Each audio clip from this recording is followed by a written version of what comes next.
Hello,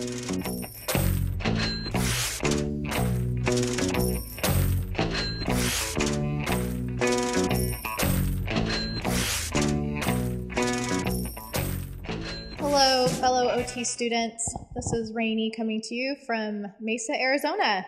I wanted to be able to let you know about this project that I've been working on for the past 11 weeks. Out of necessity for financial reasons and just kind of a myriad of other reasons, I decided that I would like to learn how to use coupons to try and save a little money in my weekly budget, as well as trying to teach my children some different tools and being better informed in their shopping decisions and helping them not to be or feel quite so entitled to get whatever they want. So my project had 3 different goals.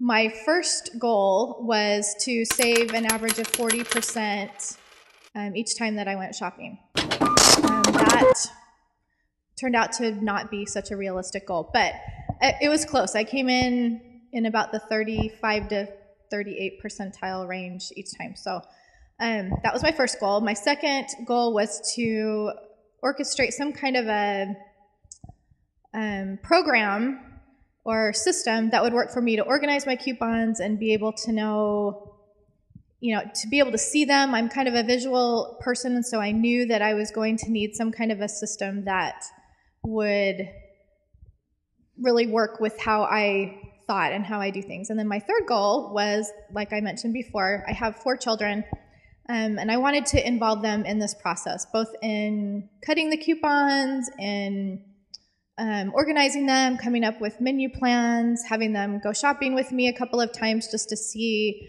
the difference and helping them be involved in the budget. So those were my 3 goals. Some of the challenges that I came across was, the very first one was just the system, coming up with a system that would work for me.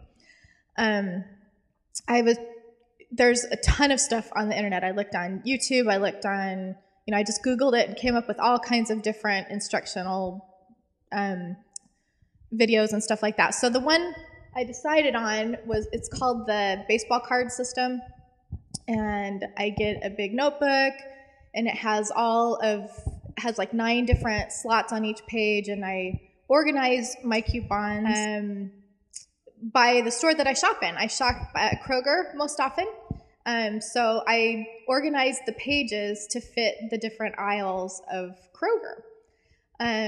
So that was the first one, and it was overwhelming to begin with, just because I had no idea where to start. I mean, when I started this project, it was pretty ridiculous. I had been getting the paper, and occasionally I would cut a coupon, and then most of the time I would end up leaving it in my car anyway, and I never even used them. So I mean, we're talking starting at square one for me. So this was the system that I came up with that I thought would be best for me.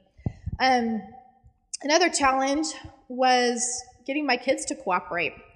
That was probably the biggest challenge, which I did anticipate. I knew this would not be something they would be excited about.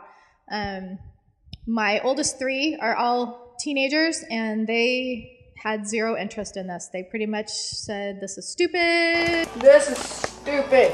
This is stupid. Stupid. Oh, it's stupid. I hate doing it."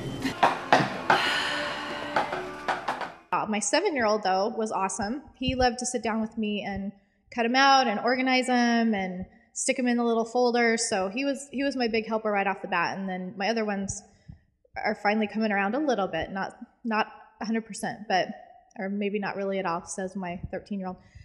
I need your help, dude. Too bad. Get off. No. Oh my gosh. Anyway, so that was another challenge that I faced. And then another challenge that I did not anticipate was just changing the whole way that I shopped.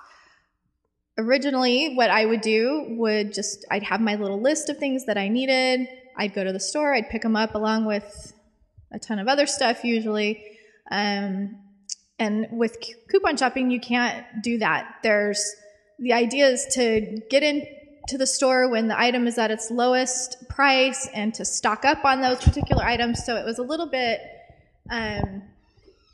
difficult as far as,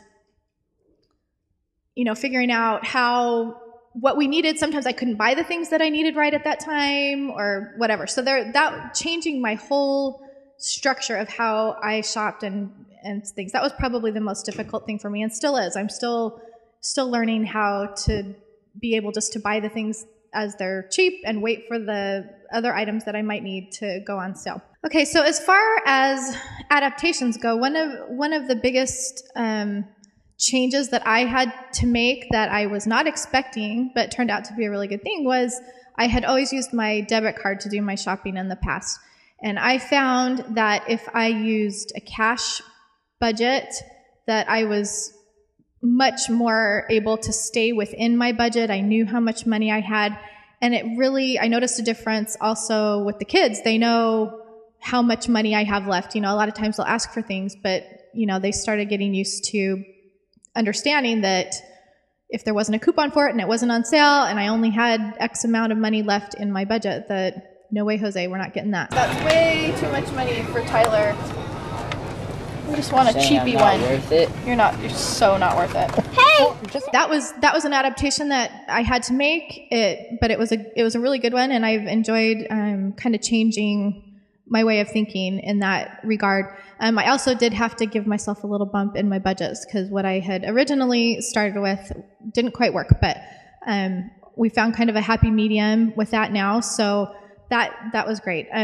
Another change that I had to kind of make along the way, when I first began shopping with the coupons, I would make a list of things I needed to get and take my big old huge binder with me and kind of look through it as I went. Took forever, and I was one of those people at the store that, have their big notebook full of coupons and they're taking forever at the checkout and all that stuff. And that was so not what I wanted to do.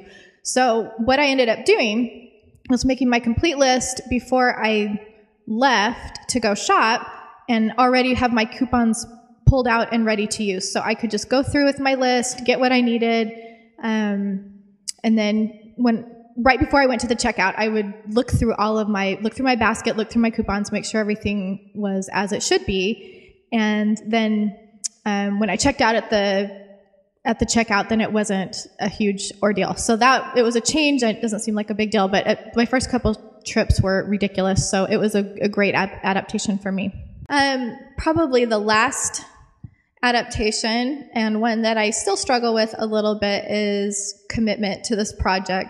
There were many times where I just plain wanted to give up. It didn't seem like it was worth it. It was a big change for my family, and I'm kind of wimpy. So it was just one of those things that I just thought, this is too much.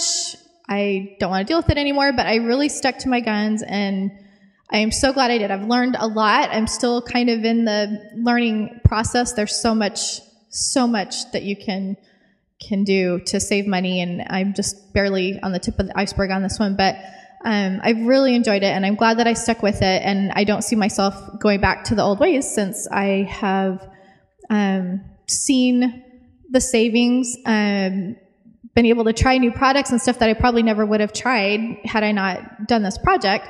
And that has really taught my children. I think the most rewarding thing for me is just getting rid of kind of an attitude that we had in our house that anytime we needed anything, let's just go to the store and get it.